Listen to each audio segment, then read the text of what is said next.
And then he's come back into your life as a friend. And now he's offering to fuck you. I think you guys know As a friend. Yeah. Let me help you as a friend. Hi guys, and welcome back to another episode of Life Uncut. I'm Laura. I'm Brittany. Hi, Brittany. How we feeling, Laura? No, I'm feeling terrible today. Why? Why? Tell us. Please tell us. How was your morning? Do I sound normal, or do I sound like I have a husky voice? A bit husky. A little bit husky. Are you turned on? Is the real question. Like maybe More so than I was from the swollen. What was swollen last time? I don't know. But Swollen tongue was that? Oh no, you had ulcers. yeah, ulcers. I don't mind you a bit husky, to be honest. I feel as though now, and I'm really, really sorry to everyone because I promise, like we've said, I kind of caveat every episode at the moment of like, I'm giving birth in a week and a half. But the thing is, it is so soon, right? Like it's a week and a half away now by the time you're listening to this. I'm it is in so denial. Ridiculously soon. So like, I know it's annoying to hear me complain about pregnancy, but just give me a bit of fucking grace because it's all I've got left is 1.5 weeks. But then it's going to be guys that gave birth a week ago. No, because then I'm going to be on maternity leave for a while, so you won't have to hear about it. And then by the time I come back, I'll be great. We also love it because, I mean, as a story that is about to come, but we love hearing your pregnancy updates because they're not normal pregnancy updates. Well, this morning I got up, I was running late. I kind of like snoozed my alarm, which I never do. Like I'm usually up, like 10 to 6, I am up, I'm in the shower and I'm out the door. I did a 5-minute snooze day too and I never do it either. We all did. Look at us. We were all a bit late. I feel like I look great. Oh, sorry. I've got my bangs in again. I'm thriving. So, okay. Look at us. Heap of shits. We all look like we're being dragged through the sewer. No, okay, so I hit my alarm. Anyway, I always like order, it was my vibe ages ago. You know the app Hey You, which is not sponsored, I swear. But I always order my like croissant and coffee and I run and pick it up on my way into work. So I did my normal, like ran in, picked it up, got in the car. Oh, okay, maybe it's all connected. Do you also remember how I was complaining that I was like, I feel like my throat has like, it's harder to swallow now. I feel like everything's gotten lax because of like the pregnancy hormones. Oh, I was thought like, that was just an excuse you gave Matt. I can't give you any pregnancy thing, pleasure because my throat is lax. Might be able to breathe. Like, no, but I feel like everything is lax. Like I feel like I choke on food more often. I feel like I choke on drink more often. Like stuff that's just like stuff that was really easy before all feels particularly hard now. Yeah. So I had my croissant and I had my coffee and I was brushing and I was in the car and I'm driving to work. I'm going over the harbour bridge, like beautiful, idyllic, big fucking cruise ship to the right. Sun is just all come out. Opera house. Yeah, literally. Yeah. And as I go to put the croissant in my mouth, I breathed in at the same time and one wispy flake flew off the croissant and literally lodged itself into my lung. Like I'm like. That's called aspiration. And I just had this moment where I was like, could not stop coughing. But as we know, I don't have a pelvic floor anymore. And so I didn't just accidentally have a tiny bit of leakage. I fully pissed my pants in my car and then had to drive the rest of the way to work with my pants down around my ankles whilst trying to still accelerate and brake. And all I'm imagining now is going under all of the mobile phone lights. Like, because they take a photo of every single person. I was like, so you just put your pants at your ankles and then just play it on. Are these the same pants? Yeah, I'm wearing them. On our beautiful couch. And Keeshia, you have to interview after this, which I'm not in it, and you're sitting in this seat. You have to sit in Laura's pin. If I not- need to get one of those puppy like blanket things that's plastic on one side. M. Carey's coming in. She can sit here instead. Oh, Don't tell her. She'll be like, fuck you guys. we would never do that to Carrie. And I just feel miserable. So it was a proper, not a little dribble, it was a proper wee. You just let and it then out. and then I came in. Lucky it was raining, so as I walked into work, I just kind of like I didn't even put my umbrella up. I was like, if I'm wet everywhere, no one's gonna know. So I walked into So you work. just rolled around the gutter for a while. Just like rolled in the gutter. So then I walked into work. Vlad, the beautiful security guard who works here. I was like, "Hi, Vlad. It's been a morning." And He's like, was piss yourself again. he was standing at the door to let me in the automated doors, and I was like, "No, I have to go to the bathroom first." And he's like, "Oh, only a week and a half now." I was like, "Yeah, sure is, Vlad." Anyway, went into the bathroom. I had to stand there with a hairdryer trying to dry my pants. It's really humbling being in your underwear, fully At pregnant, work. just like drying your pants under a hand dryer. It is funny because I have a problem with my smell since COVID, and I walked in here and I was like, Why does it "Something's smell like funky." weed? I was like, who pissed themselves? Laura? It's me. The problem is me. It is humbling, but I think that there are at least 35 women that are listening right now that have wet themselves today also in their pregnancy, maybe some not in their pregnancy. So I think not all heroes wear capes. You're helping people feel less alone in Thank there. you. That's what I said. We're here to do God's work. I Have should we stop got a saying someone's. Do you know what? Contacted me several times this pregnancy being like, would you like to be an ambassador? accept it. And I keep saying no because I was like, I just don't know if I can get on my social media being, hey guys, Laura 20 off. Well, they may as well sponsor the podcast. We talk about it every week anyway. I'm a bit, well, yeah, I should really charge them for that. They just got that promo for free. Yeah, let's cut out the beep. Let's not name the brand. And if anyone Like the wants to ABC has to be non-brand specific. Yeah, literally. So this incontinence pad contacted me and they wanted to give me a discount code for you all. I think we laugh, but I think people would use it. I do like too. everyone that's in pregnancy, it happens to everyone. It doesn't. I'm just trying to make it feel better. I think it does. I think No, it it does. does. It It really does. does. And like I know there's gonna be a lot of people who messaged me who are like it doesn't have to be like that. Blah blah blah. Honestly, it'll be fine once the baby's out. There's so much pressure in my pelvis right now. Like I don't know what's ahead, what's going on. So you all dried up over there now? No, not quite. Yeah, because usually you sit with your legs open, but you're very Yeah. tightly crossed today. I do pack a spare pair of underwear in my bag, so the wee underwear is in my bag, and I have new undies on. Maybe you need to start packing some extra pants. True. Let's get into vibes and unsubscribes. Okay, my vibe this week is a documentary on Disney Plus. It's called Stalking Samantha, 13 Years of Terror. You guys might have seen this going around recently, not just online, but a lot of people have been writing about it and speaking about it off the back of it just coming out. It's 3 episodes, and it's about a young girl back in 2011 who met a guy. Her name was Samantha. Obviously, it's called Stalking Samantha. She met a guy called Christopher. She felt sorry for him. He was a little bit weird. She was just nice to him. That's it, essentially at the end of the day, which I think most people are, right? You see someone, you meet in a group, they're a bit awkward, you smile, whatever. But what happened off the back of that was literally 13 years of stalking. Wow. It's so intense. And you guys might have heard about a story anyway on the news over the years, but the stalking changed a lot over the time period. So it was like very forward, and all her friends knew he was turning up everywhere. He'd put trackers in a car. And then she actually ended up getting like a restraining order against him. And he disappeared for the restraining order. Nothing. Turns out he was still following her in the background, but like she just felt like time had moved on. And then the day that it was up, he was back. Oh, wow. And I don't want to give too much away, but I will tell you a little bit. He does end up kidnapping her. He goes into her house and kidnaps her. And she had tried to get another restraining order, and they had said no. And Wow. it was like 2 weeks later off the back of that this had happened. And she just sits down and talks through her story about what happened and what the experience was like. Because I don't want to give too much away, but he went to so much. It wasn't a normal kidnapping. Like he had premeditated, prepared a place to put her, and it's truly horrific at what happened to her life over 13 years off the back of a smile to somebody and being nice to somebody. I want you guys to watch it so we can unpack it a bit more and talk about it, but I don't want to give too much away at the same time. Is it one episode? Is it multiple 3. episodes? Okay. I watched it in one night. I just sat down and watched it over maybe like 2 hours. Yeah. I think it's so interesting. You said this was 2011, was it? Yes. Yeah. Yeah, 2011. I think we would like to think that a lot of things have changed, but you guys did 2 episodes, I think it was last year with Nicole Madigan and then with someone that we kept anonymous about stalking a lot more recently. And that was off the back of Baby Reindeer, which obviously everybody watched. It's just crazy to me how much evidence there can be of these things and how little police and that kind of thing are able to intervene based off of laws. And like, I don't know, I would like to think that it had changed a lot more since that time, but it doesn't appear as though it's changed much But whatsoever. it's not even from that time as in 2011. That takes her, this only happened like a year ago because it was 13 years of it. And this is how it ended, like it ended in the kidnapping after all of that time. After 13 years worth of being harassed and wow. Yeah, so it's only in the last 2 to 3 years, and obviously it's gone to court, and they talk about that in the documentary as well. And also her having to make a decision on the punishment in a way, because there's, the court system's different over there, but you can either make the choice of putting him behind bars for a lesser sentence because he was obviously denying everything, or making the choice to go and fight it in a bigger criminal case, but not being sure of what the outcome would be. So trying to weigh up what, as somebody that's gone through something horrific, do I risk trying to actually get the justice I deserve, but I don't know what's going to happen off the back of that. Yeah, it was really interesting. Wow. Fascinating. And Keish, what's your vibe? My vibe this week is probably going to be not much of a surprise to anyone.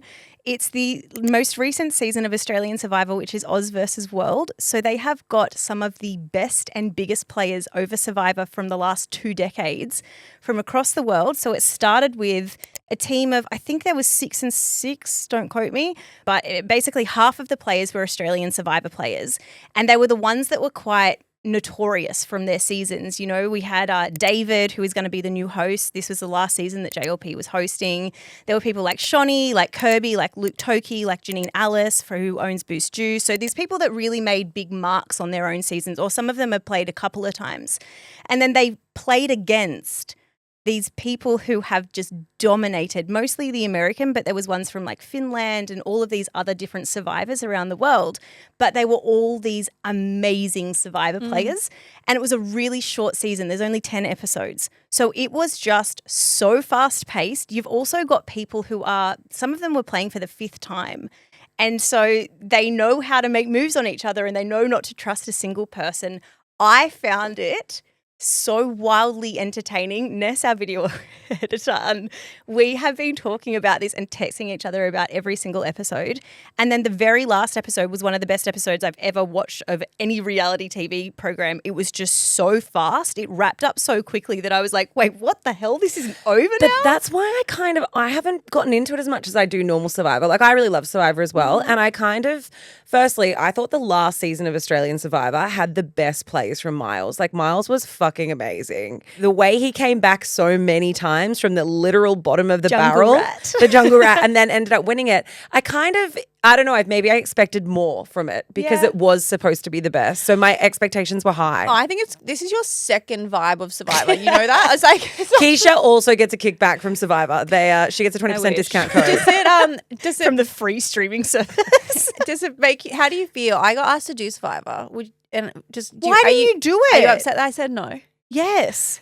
When did you get asked to do it? I think it was last year or this season. Yeah, last season. Yeah, it was too hard for our work. Like, it's too much time away.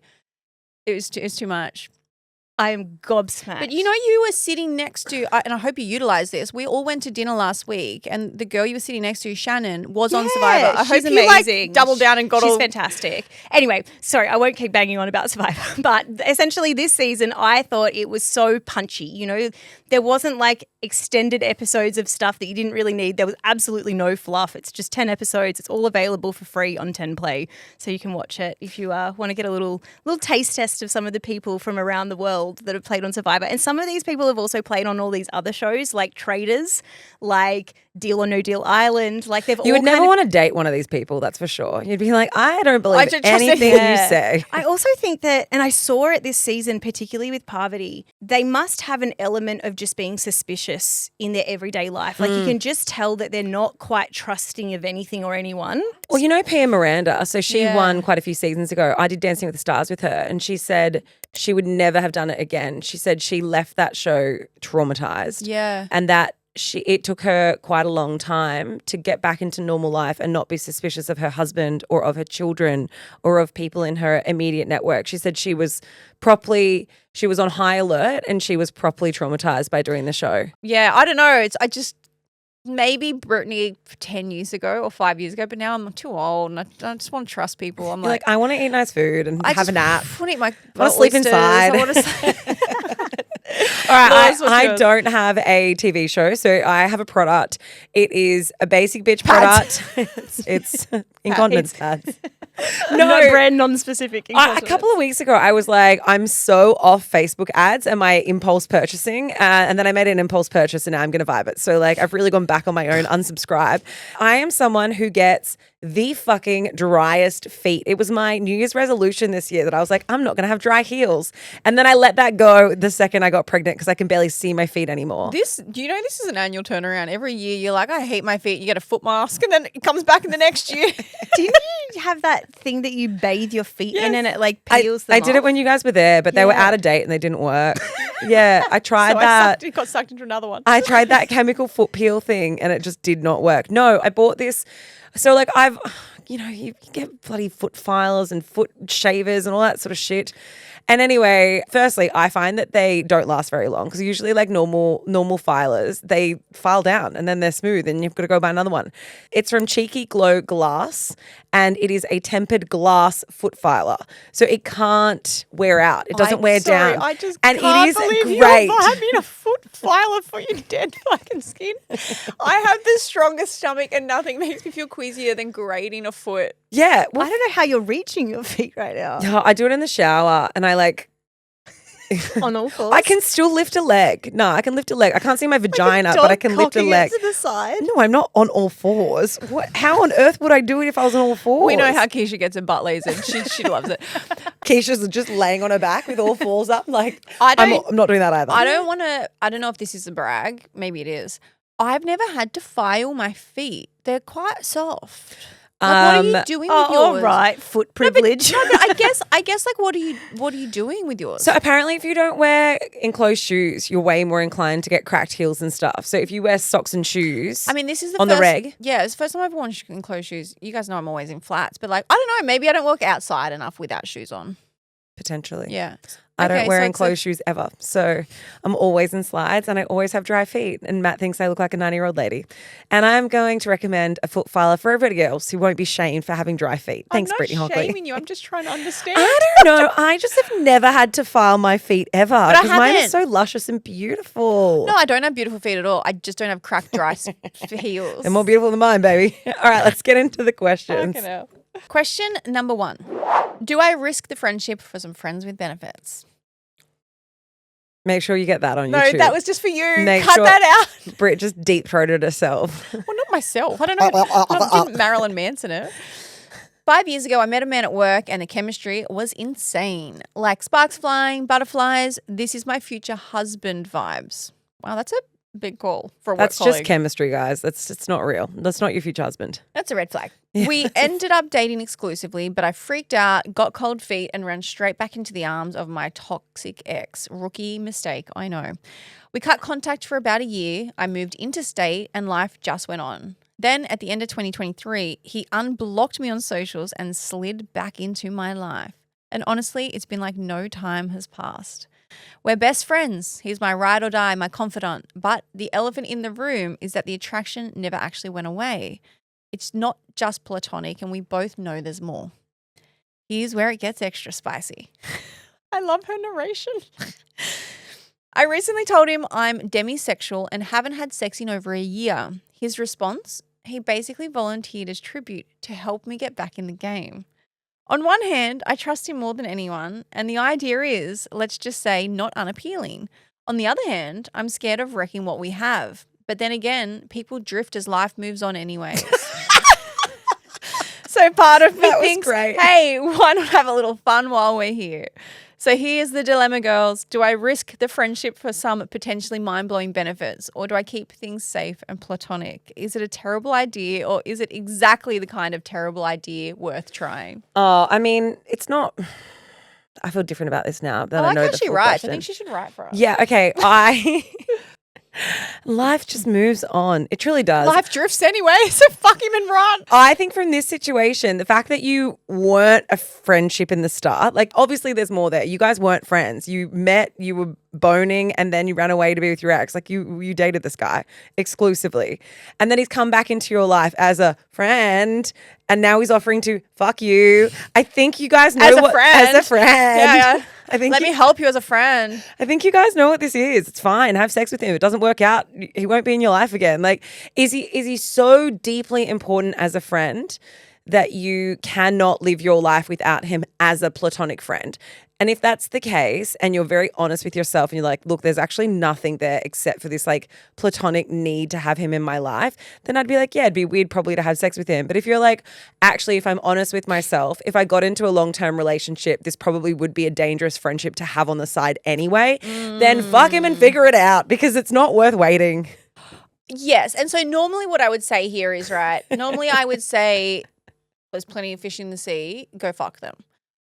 Keep your friendship, because friendships are rare. But you're a demisexual. And if you don't know what demisexual is, demisexual are people that can only have an attraction to somebody after like an intense emotional bond or connection. So like I guess it's not easy for you to just go out and have a one night stand or something. You're not going to enjoy it. Totally. So you can't do that. So in this situation, hands down, have the sex. I would think it's be fine. 100% going to Pound Town. Not Pound Town because you might get a block cum duct, but go and just like have whatever kind of sex you want.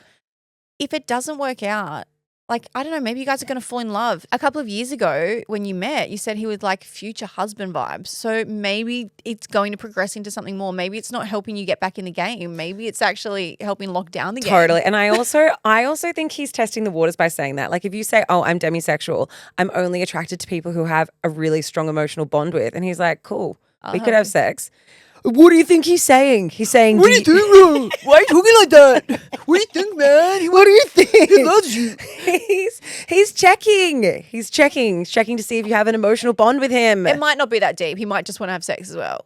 Because he might have an emotional bond with you. He might, but men are also simple creatures. I think I wouldn't be overthinking this one. You guys have a connection. You know each other. You've been together. You've also just been friends. So you've done it all. I would just be doing it. And whatever's going to happen is going to happen. You're going to be like, well, not for me. And you're going to go back to the friendship. You're going to say, well, not for me. And there's no friendship. Or you're going to lock it down and get married. And I think just don't go back to your toxic ex after this one. That's one lesson that should be learnt from all of this. Yeah, I'm assuming he's gone, the ex. She didn't actually say it. I hope you're not in the relationship with the ex still, because Well, that's she's not different. had sex for a year, so I guess not. All right, question number 2.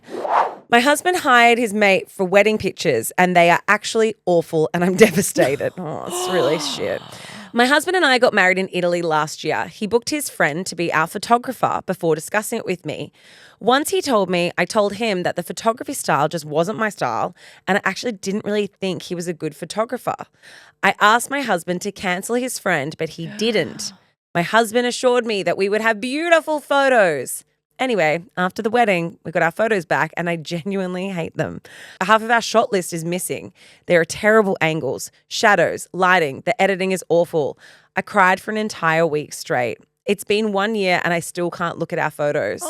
I don't have any printed around the house. None are saved on my phone. None were posted on social media. How do I move on from this? And how do I forgive my husband? Those 30 people will never be in Italy together again. We can't redo this. I'm just truly devastated about it. It's been 1 year and I still hate them. Please help. I get so upset when I see someone else's wedding photos because ours fucking suck. Okay, unpopular opinion. Firstly, I'm sorry that really sucks. And I think people underestimate how much a photography style is totally. important. Like every photographer has a style, and specifically for wedding photos, like you need to look at, and the style isn't just how they shoot, the style is also how they edit. And sometimes it's just amateur because they don't have the experience yet. Totally. And this is your husband's friend could be a great photographer, but also could just be someone that likes to dabble in photos. You don't know. Unpopular opinion, maybe. If you cannot even look at your wedding photos, I would just go and Photoshop them. I would get all the raw photos, so get them from him unedited. Just be like, hey, don't do anything. Just send me what you took. Hopefully they're high res. Hopefully he knows how to shoot just like standard anyway with the right camera. And then I would go and find a photographer that you love.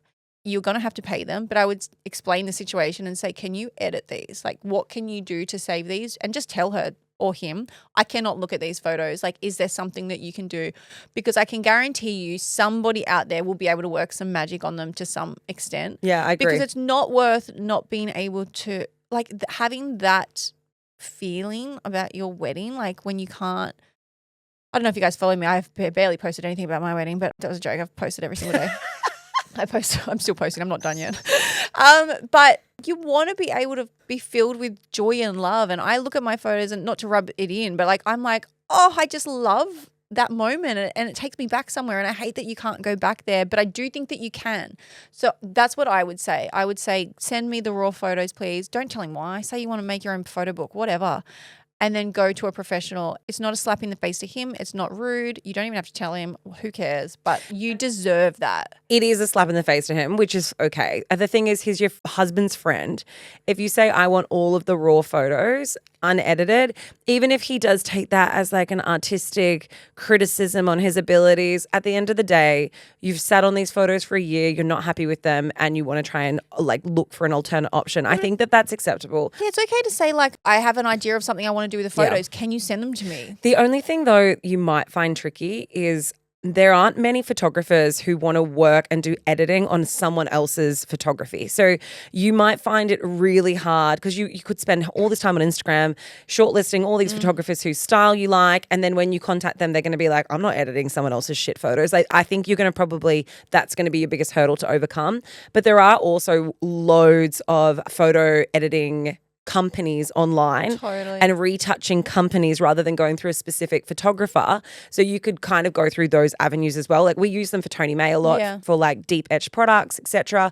But you could definitely find those types of services. Can I ask you guys, because I'm the only one here who hasn't been married, is it normal when you get your wedding photos for them to all be edited? Because I've actually wondered this. There's obviously like fashions and styles that kind of move throughout the decades. And I kind of like, I look back on some of, for example, my brother and sister-in-law's photos, they were taken like 10 years ago. And I've wondered whether they might like a different style in the future. So do you get the raws so that they can be edited as well? So what is normal is you will usually do your selects. So like selects will normally be on unedited photos. So you choose your selects and then a photographer will have certain filters or styles or presets that they use, which they apply. And they might do that in Capture or they might do that in Lightroom, whatever it is that the apps that they use, and they will apply that across all of the images. So say you might get 100 images or 20, it depends on the package you purchase. You basically pay for how many edited pictures you get. But they don't do things like, unless you specifically ask them, they're not like photoshopping your face. They're not like clearing up your pimples and clearing up like. People could. There's people out there that'll do that, but it's not generally included. Yeah, that stuff is usually like all additional. It's usually just like a nice filter color sweep that is done in order for everything to look consistent and feel like it lives within the same family. Yeah, like a color balance. So it's not normal for you to also get like an SD card with the raws on it. Some people do. Like we got all of our raws as well. We got all of the video raws and all of the unedited pictures as well.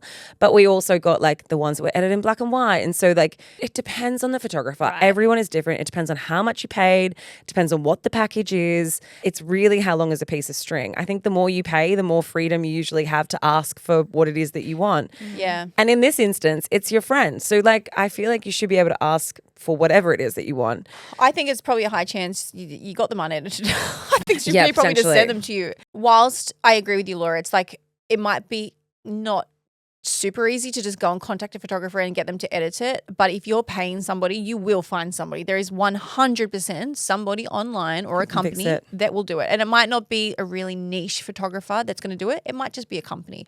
But without doubt, someone can do this. Like we just sent Katy Perry to the moon. Someone can edit your photos to make you look like Uncut did, actually. I'm not sure if you were aware of that, but we specifically sent Katy Perry to the moon. We did. The thing that sucks is we're just focusing on the editing, right? And I guess my brain is immediately thinking about maybe the photos of you and your husband specifically or bridal parties. But at the end of the day, you are also unhappy with like the way he has shot your family. You've said your friends and family never going to be there again. And I understand that, but they might still be able to be saved. Like the right company, they can work their magic. I know you said there's shadows and there's all of this stuff. Yeah. You can Photoshop anyone in and out. You can take shadows. You can add, if you weren't happy with your aisle, add an aisle. Like get them to go all out. You know, there's so much you can do, but you deserve to look back at that time and be happy, not to have not even posted like one thing or be able to physically look at them. Yeah, and I think that there's a whole alternate part of this. Like, look, the wedding photos aside, you're upset. You're upset with your partner. Yeah. You know, you've been married for a year and it's still something that you've held on to in your relationship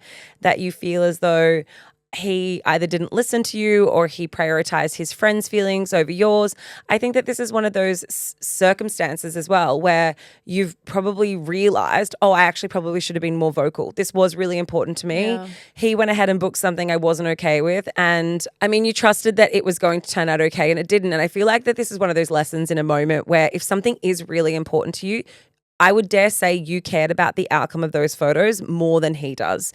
The photography was more important to you. And often that is the case when it comes to a wedding, that the bride cares more about the aesthetic outcome than the groom does, in which case take control of the things that are important to you. And I think like, I'm not blaming you for it by any means, but I'm saying like looking at similar situations that might crop up in the future, if you're like, actually, this matters to me way more than it matters to you, so I'm going to take control of this, you will troubleshoot this shit happening in your relationship before it ever transpires. Yeah, but I agree. And I also get it though. Like, she did ask her husband to cancel it, but she obviously has felt like he's put her in a difficult position. Totally. Because he's like, look, I've already asked him, he's my friend. It's going to be beautiful. And at the end of the day, you trust your future husband. For him to be like, trust me, they're going to be beautiful, which is what he said.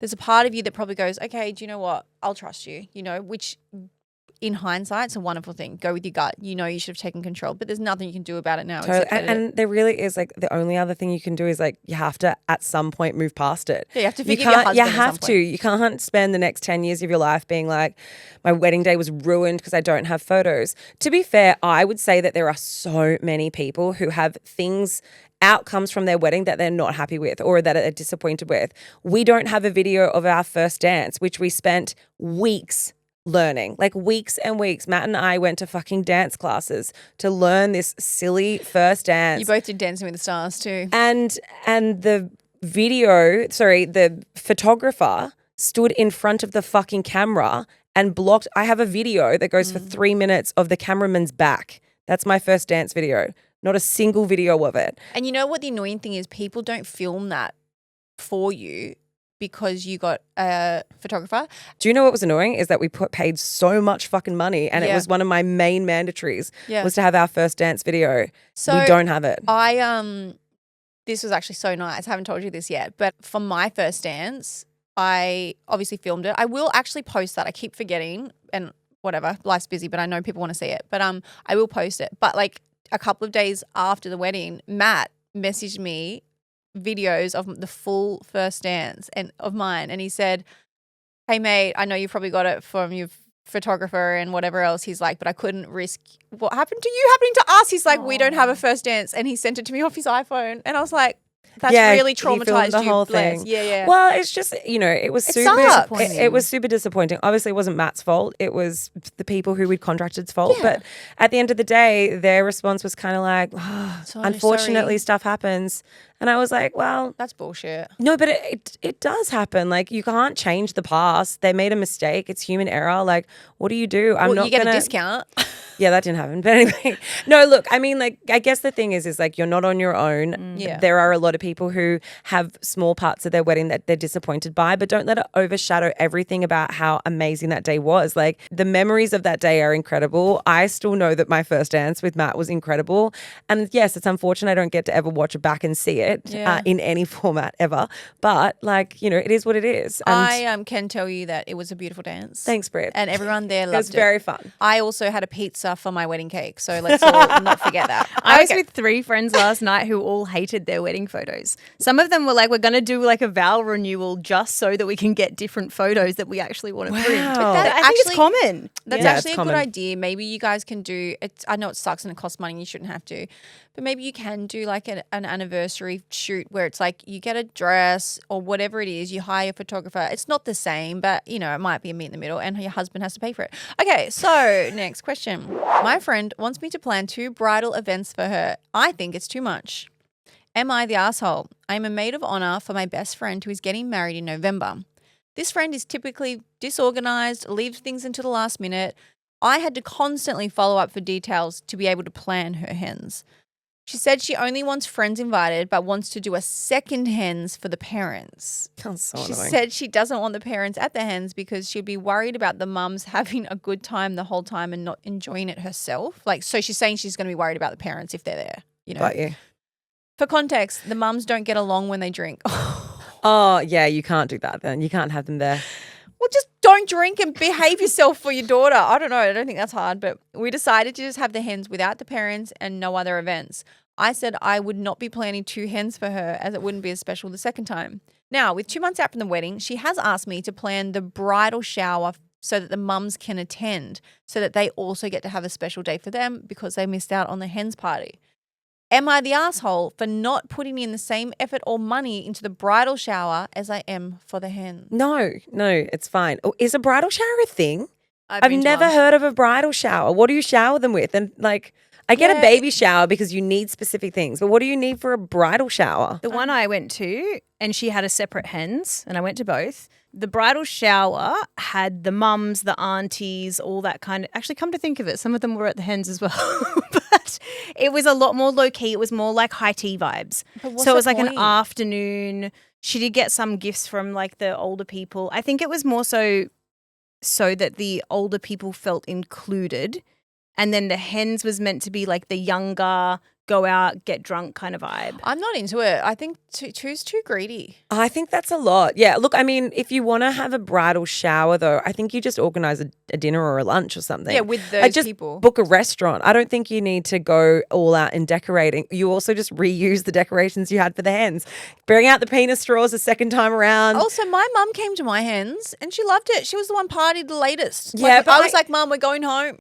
I understand though. I understand when some people are like, okay, I can't have everyone together or it doesn't quite work. Like I get the premise of it, but I don't think that the responsibility should just be lumped onto the main bridesmaid or like the maid of honor to then pay for everything a second time round and organize all the finances. Because whenever you organize this sort of shit, you are always left with some sum of money that has not been paid up to date. Yeah. There is always incidentals that as the maid of honor or as the bridesmaids, you end up absorbing. Yeah. In that bridal shower person's defense, her mum had it at her house, at the mum's house, and her mum catered the whole thing. That's and fine. I think it was so that her nan and that kind of thing could come, and the mum's friends, because they'd been involved in her life for her whole life. That's different. So it wasn't a financial cost to go to the bridal shower. So I do think, and like, I mean, my little understanding of it is like, bridesmaids, organize your friends' hens parties. If you're going to have a bridal shower, I actually think the mums should be helping to organize that. They should be involved in it. It's not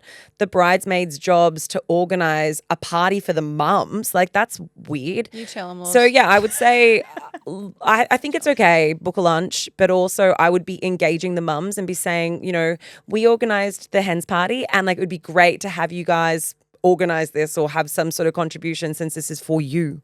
Not for them. I don't know. I just think it's a lot. I think we overdo it. And I also think having like hens and bridal showers and all of these things, I think they're just like from a precedence that was set many, many, many years ago. And I just don't think we need them now. Like, I don't know.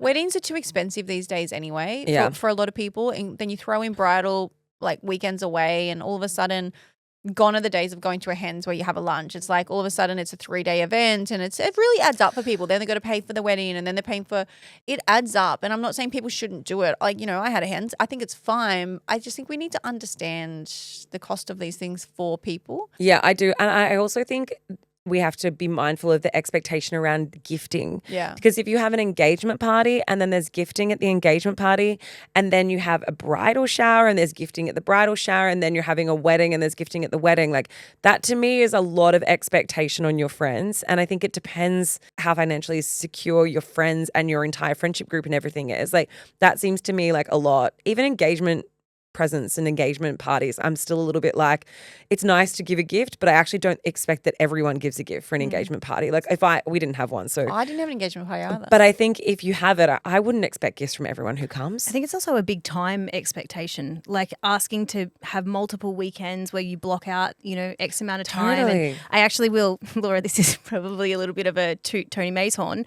I have found the perfect bridal shower gift. It's one, I don't know what it's called. It's on Tony May's website. It's a little ring and it's got a little blue stone in it. So you can get two of them. There's a light blue and there's a dark blue.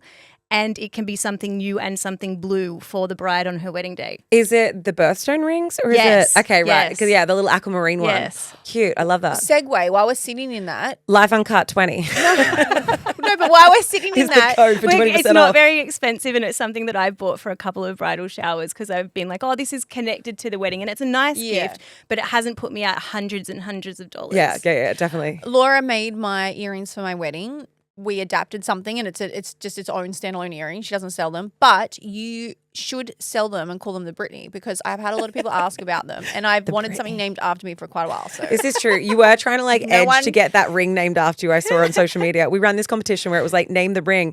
And Brittany was like, for fuck's sake, just call it the Brittany already. what's a girl got to fucking do? To get a piece of jewelry named after her.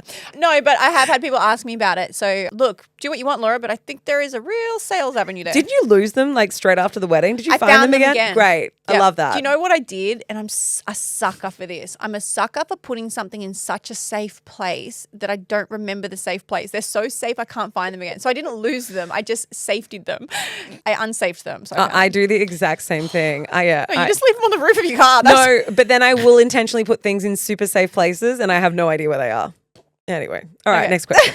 Last question. My partner and I have just moved into our first home and I am definitely sure he is my penguin. The only issue is his mum is a super clinger. She'll constantly come over. Not a clinger, super clinger. She's a super clinger.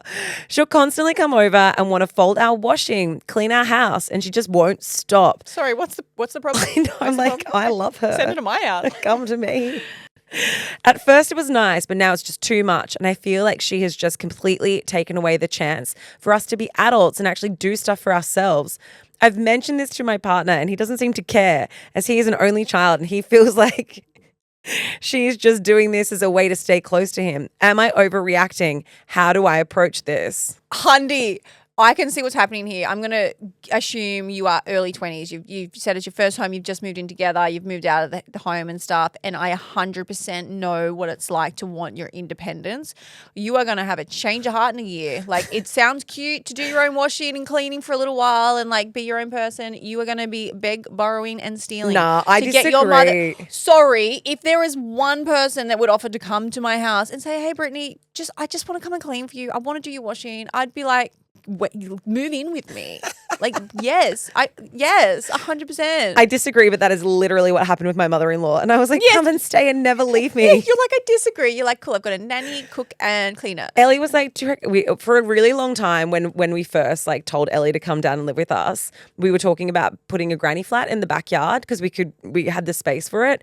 We're not doing that now because we can't afford it. And I was like, and Ellie's still like, do you reckon I'm ever going to get that granny flat? Because she's so like, And you're why like- the fuck am I stuck in this house with you? Because you bunch sold it of to pigs. her. You said, like, you can live with us, but have your own space. Yeah, your own out the- space. And you're like, mwaha, she's locked in her room. And I was like, With do the some more washing washing.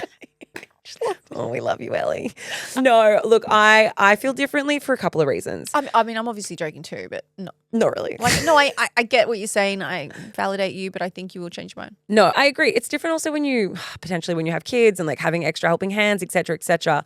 But I understand that it is very intrusive to have someone just come into your space and feel as though they are entitled to do the washing, do the cleaning, do all the things, because it depends. You've got to relinquish a lot of control to be fine with that type of thing. And I would say at the very, very start when Ellie moved in, we never ever had any friction, but there was definitely a moment where I realized, oh, this is only going to work if I stop caring. Like, this will only work and be really harmonious in this household if I go, if you want to do the washing, do the washing. I'm not fighting you on how the washing's done. You need to relax a little bit and let them do their thing. Yeah, because sometimes, especially with like the older generation, I would say, like our parents' generation, they have a really specific way of the way that they like it to be done.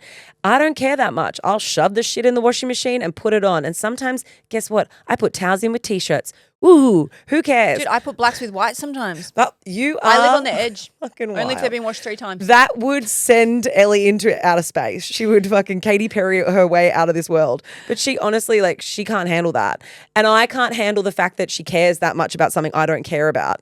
So the problem is with that situation is like, I've realized, okay, it's important to her that it's done in a certain way. It's not important to me. So I'm going to walk away from it and not care. And I'll just go and do something else. Yeah, and as much as I would say that I would love someone to come and do that, I would still love someone to come and do that on my terms. Like, Exactly. have they told me when they're coming? Do I know it's a structured, if you're coming in from work and someone's in your house and they've, like, I know it's not someone, it's your mother-in-law, but like if your mother-in-law's in your house and she's just folding your undies and stuff, that's different because you're like, bro, come on. Give It's me some intrusive. Yeah, give me some space. But if she's just saying, hey, what if I pop over on Friday and clean everything for you? I'd be like, hallelujah, yeah. The only thing though is, and it's a very important part that we haven't touched on, is you are in a relationship with a man who should be able to take care of himself. And if he hasn't been able to show that he has the capacity to maintain a household, to clean for himself, to take care of himself, because he constantly reverts to mum does it, mum does this, like that's going to be something that is going to be a really massive issue in your relationship later on. And I think it's different if it's mum's coming to help and you guys are all okay with it. But if he's cool with it because it means he gets out of doing anything and having any parental or adult responsibilities, that is a pretty big ick for me. And I think all it's doing is reinforcing a behavior that will not be corrected as he gets older. Like if anything, you're going to end up being the person that does fucking everything for him because he's now in his 20s and he lives out of home, but his mum still comes over and folds his undies. Yeah, there is no bigger ick than a man that can't look after themselves. If that is what it is. If he's a grown man that's moved out and he doesn't know how to do it. But also, I mean, I'm one for saying let's not judge people's parenting styles. But that to me is you are enabling your child to not be an adult. He is a grown fucking man in his mid-20s and you are washing his clothes for him. That type of enabling is, for me, that's an unhealthy relationship between parent and child. And all that's doing is stopping them from being able to function as a fully fledged adult, have proper relationships, be, someone who, assuming that they're heterosexual, who a woman would want to be in a relationship with. You're causing them so many problems down the track. And these men are going to be like, but I don't understand why. My mum did it for my dad. My mum did it for me. And it's it just reinforces this real shitty behavior. So that would be my biggest red flag about the whole situation. And I actually think the way that you deal with this is you do have to have if it's upsetting you that much that you get to a point where you don't feel comfortable in your own home because your mother-in-law has totally over-inserted herself, I think you do have to have a conversation and you do have to explain to your partner, I love your mum visiting. I have a great relationship with her, but it's going to damage our relationship, that I feel as though there's no respect for my autonomy in this space. I want to do my own washing. I want you to do some of your own washing because we are adults and this is our home. It's not your mum's home. It's always tricky though, those conversations, because at the end of the day, someone's going to get upset and it's the mum, the mum's going to be feel oh, maybe she accepts it completely. She's still going to be oh, I didn't know and I feel bad. And well, she doesn't have to be. It depends on how he manages it. All he has to say is mum, please, you don't have to come and do our washing. We want to do that ourselves. Yeah, I know. But then if you want to come over, bring us a meal on a Wednesday night, a home cooked meal. That's great. But don't do our washing for us. Sarah wants us to do it and I don't. Sarah Bear just loves to clean. She just wants to do her washing and she's really specific about it. And I, let's just not. I don't know. I think it can be handled in a way where a mum doesn't need to be offended by that. If she gets offended by it, then that's a her shit to deal with. Anyway. You're fucking brutal sometimes. Am I? Yeah, sometimes you are. Mums have feelings too. Hang your clothes out for mum. No, that is it for us, guys. If you have questions, send them into Instagram, Life Uncut Podcast, and just put Ask Uncut at the top. You always stay anonymous, but also send your Accidentally Unfiltered in. Remember to go and subscribe and watch this on YouTube. So all the episodes are on YouTube. We also put little short clips up, and it's a very different experience to go and watch it. But we do really want to put some focus on trying to grow YouTube. So if you could do us a solid, go and have a look, hit a like, leave a comment, and hit subscribe. Also, share this with a friend. If we've answered any questions that you think, hey, I know someone who's going through something similar to this, pass it on to them and you know the drill. Tell your mum, tell your dad, tell your dog, tell your friends and share the love because we love love.